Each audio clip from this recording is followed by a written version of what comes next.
Ramadan, Ramadan, Ramadan, Ramadan, Ramadan, Ramadan, Ramadan. أعوذ بالله السميع العليم من الشيطان اللعين الرجيم. بسم الله الرحمن الرحيم وبه نستعين إنه خير ناصر ومعين.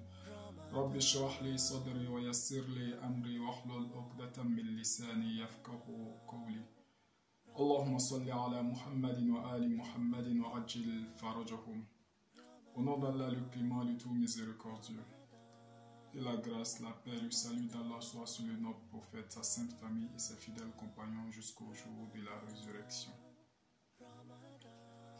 Avant tout propos, nous tenons à présenter notre condoléance à la famille de Cheikh Aïma Abakar Fofana et également à toute la communauté musulmane sur le territoire ivoirien et en dehors du territoire ivoirien. C'est une grande perte pour la communauté musulmane, qu'Allah lui fasse miséricorde. Notre entretien du jour sera sur la zakat al-fitr. La zakat al-fitr. La zakat al-fitr, c'est recommandé de donner ça juste à la fin du mois béni de Ramadan, c'est-à-dire dès la soirée de la fête, à la veille de la fête de Ramadan. C'est recommandé de donner ça pour chaque personne, c'est-à-dire pour chaque personne qui est jeûné et les personnes même qui n'ont pas jeûné aussi, il faut donner pour eux, c'est-à-dire le chef de la famille doit enlever pour tous les membres de sa famille. Et bon, c'est ça qui complète le jeûne, et celui qui n'accomplit pas cela, son jeûne reste suspendu. Donc dans ce cas, le chef de la famille doit voir tous ceux qui sont sous sa charge, toutes les personnes qu'il s'occupe d'eux, doit forcément enlever les zakat al-fitr.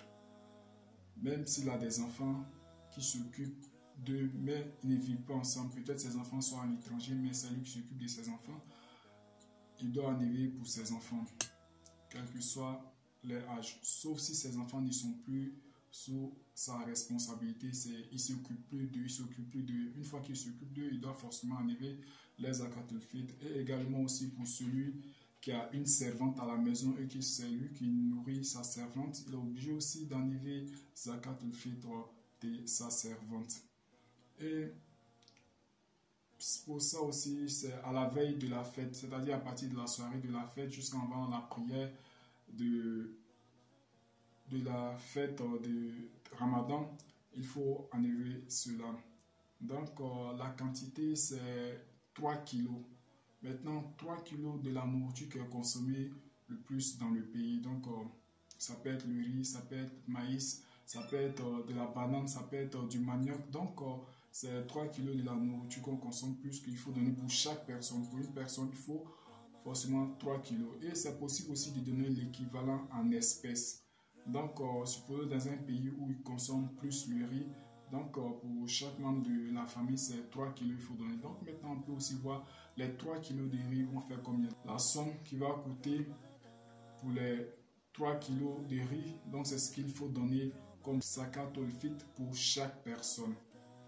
Et maintenant, bon, pour celui qui n'a pas d'argent, ou bien soit qui n'a pas les moyens, la personne fait comment? Est-ce que la personne doit s'endetter pour ça? Non, pour la personne qui n'a pas les moyens, ne doit pas s'endetter pour ça, la personne laisse, parce que comme Dieu nous dit dans le Saint-Coran, la ikraha fi din, pas de contrainte dans la religion.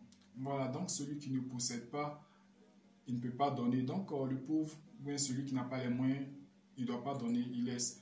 Puisque c'est un truc, c'est fait pour donner aux pauvres, pour mettre de la joie dans leur cœur, afin qu'ils puissent être heureux ce jour de fête, afin qu'ils puissent s'occuper de leur famille ce jour de fête. Donc maintenant, si on va tous s'obliger à donner, maintenant finalement, qui va prendre pour qui? Parce que celui qui en a déjà n'aura pas besoin de prendre. Voilà, donc raison pour laquelle ceux qui n'ont pas ils n'ont pas à s'obliger à faire ça forcément, soit aller s'endetter pour ça. Non, c'est pas demandé. Cela n'est pas demandé. Voilà, donc c'est celui qui a la possibilité. Il n'y a pas de problème, la personne enlève. Mais au cas, s'il y a manque de moyens, la personne laisse. Maintenant, bon, il faut donner ça aux pauvres, aux musulmans d'abord, et puis un pauvre. Donc, toi, tu iras dans ton secteur, dans ton quartier. Les pauvres de ton quartier, il faut les remettre cela. Voilà, maintenant, bon, celui qui a un enfant, bon, son enfant est pauvre, il n'a rien, est-ce qu'il peut lui donner?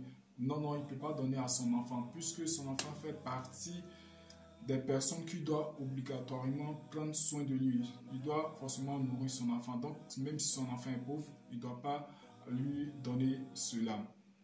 Voilà. Maintenant, celui qui n'a pas pu donner à temps que le mois est passé, est-ce que la personne ne doit plus donner?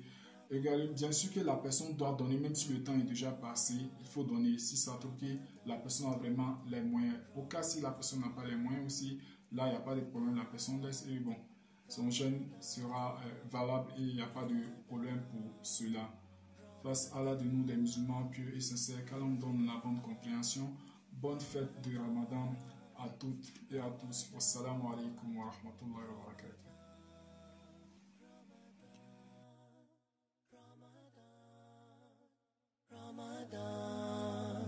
Ramadan